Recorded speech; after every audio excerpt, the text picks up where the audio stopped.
Assalamu alaikum musulmon qavmi.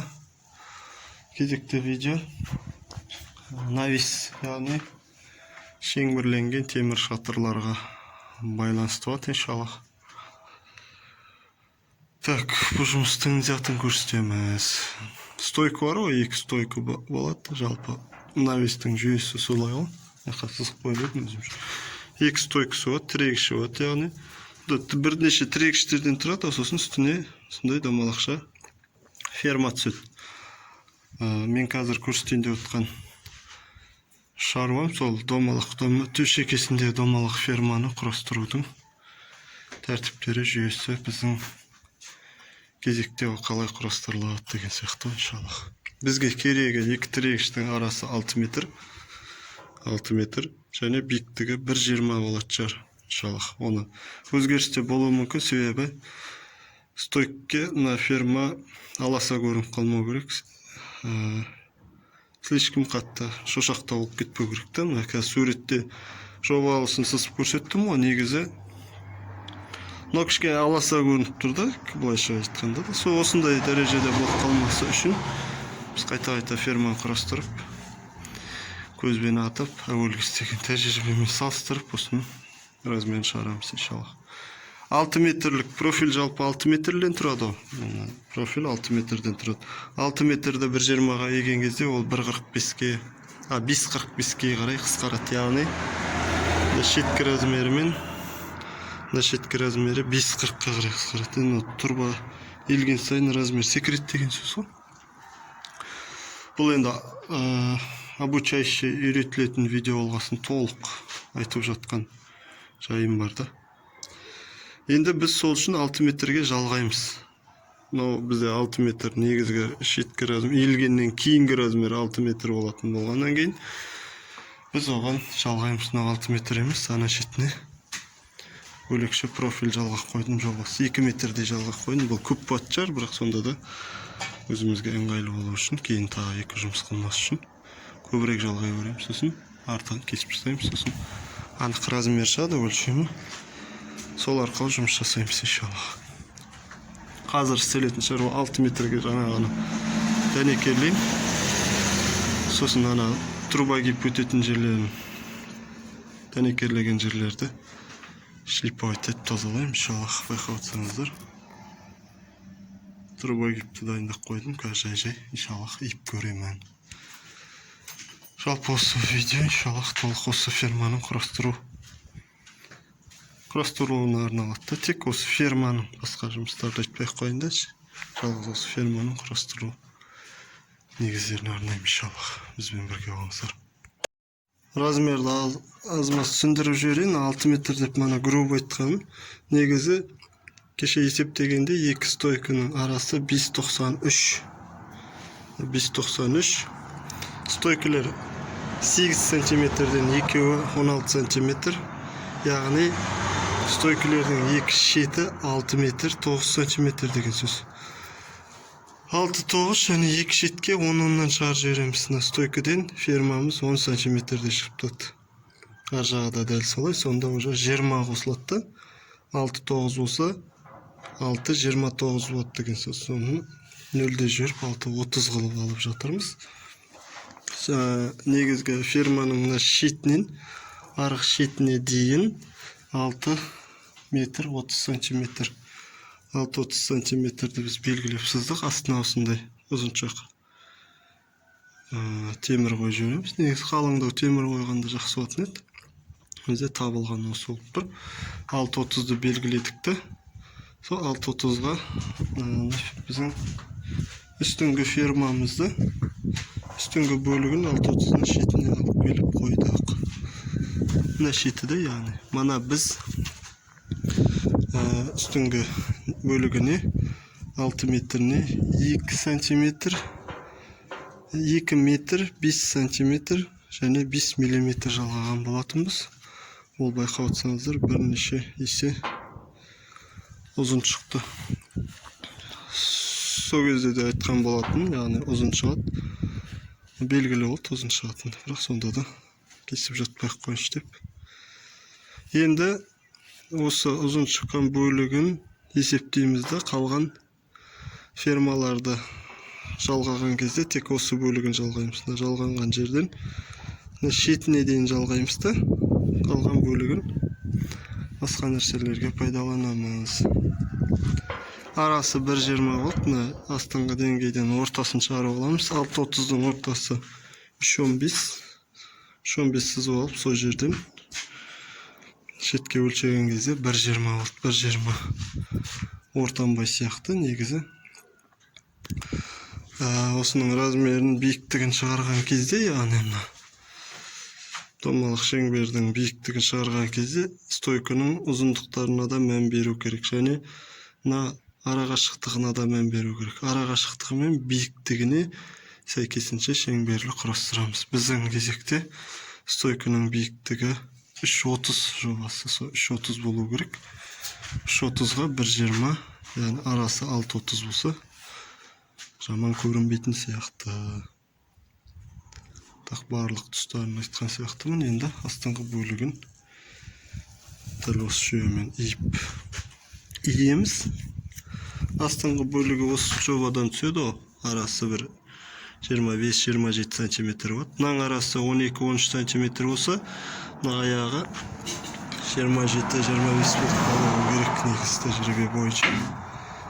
Асты үстіңгісінен сәл кішілеу размерде болады. Екеуінің де анық бір размерін шығарып аламыз. Бір 3-4 немесе 5 сантиметрге дейін артықтап ала береміз. Кесіп тастаған кезде 1-2 сантиметр кесіледі, оның иншаллах зиян жоқ болу керек, иншаллах. Енді біз қазір қосылған жерден арық шетке дейін размерді өлшейміз де, соған 5 сантиметр қосып қалған заготовкілерді дайындаймыз, иншаллах. Осынша жүйе. Так, мен ұмытып отқан болуым керек. Тағы білу керек болған жерлер болса, пікірге жазамыз, міндетті түрде жауап беремін, иншаллах. Ферма жалпы 2 бөліктен тұрады, үстіңгі бөлігі және астынан тағы да осылайша домалықта өтеді. Соны кесіп дайындап қойдық, жаңа артық болған жерін тігінен алып осы жерге аяқшасын сваркілеуге дайындап қойдық. Біз кесіп тастаған размерді, кесіп қалған размерді өлшейтін болсақ, біз үстіне 95 см жалғаймыз екен, 95 см. Асты кішкене алшақта орналасады ғой, негізгі үстіңгі бөлігінен. Сондықтан оған жалғанатын профиліміз шамалы қысқалау болу керек деп отырмыз. Оған қазір 90 жалғап көрдім. Осыны иіп әкеліп қойып көрем, иншаллах. Жарасып жатса, дәл осы размерден бірнешеуін дайындап алып, соны иіп, жайлап жалғау жұмыстарын жасай беремін. Мынаған анық 95 жалғаймыз. 5 см артық алғанда, негіз 90 керек болатын. 5 см қосып аламыз для удобства. Мынаған 90 жалғадық. Қазір бұдан да кесуіміз де мүмкін, немесе жалғауымыз да мүмкін. Анық размер емес, сондықтан да айқын сеніп қалмаңыздар деп отқан сөз ғой. Осыны иіп, астына келіп көремін, иншаллах.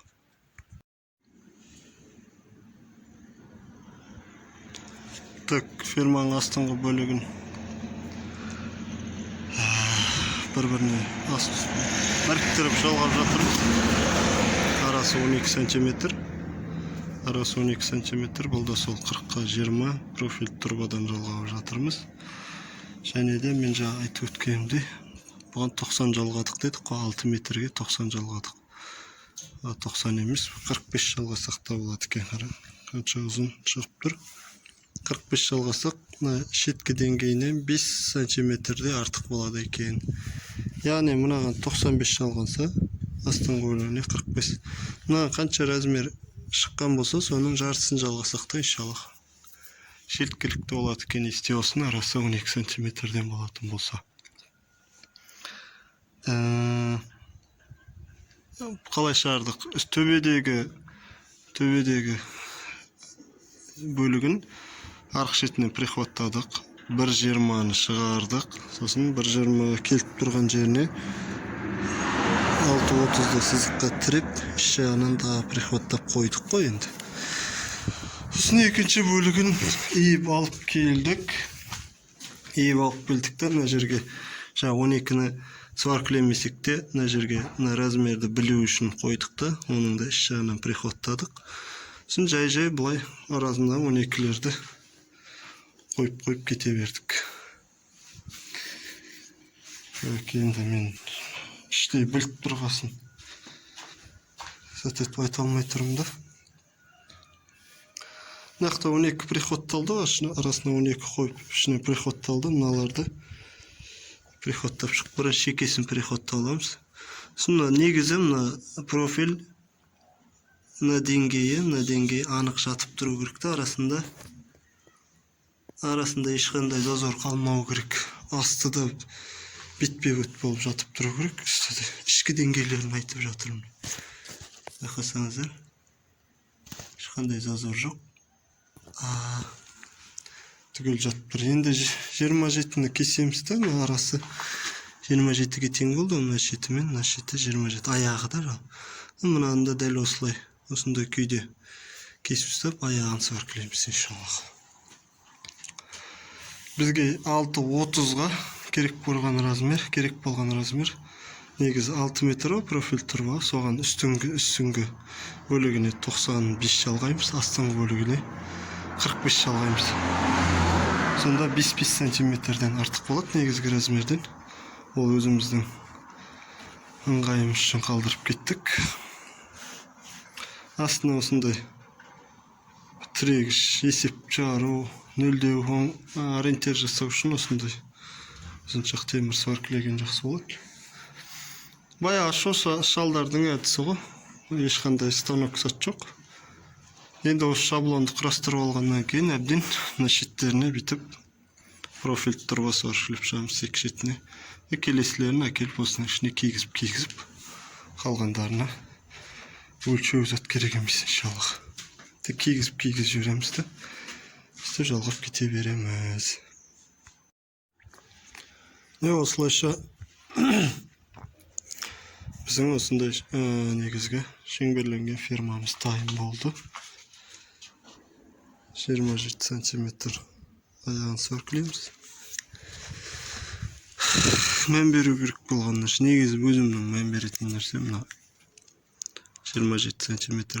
Негізі аяқтары қандай бір дәнекерлеу жұмыстары болса, сварочный жұмыстары болса, темірдің бір-біріне жатып тұруына мән беру керек та. Байқайсыздар ма? Жақындатып көрсетейін. Темір бір-біріне жатып тұратын болса, бүйтіп, яғни ашылып кетпеу керек та, бүйтіп екі шеті қапталды. Иншаллах бәрі дұп түзеп шығады. Мына жерде де темірлер бір-біріне толық жатып тұр. Түзеу кесілетін болса, темірлер бір-біріне жатып тұратын болса, қисығын түзеп алады иншаллах. Сондай ферма пайда болды.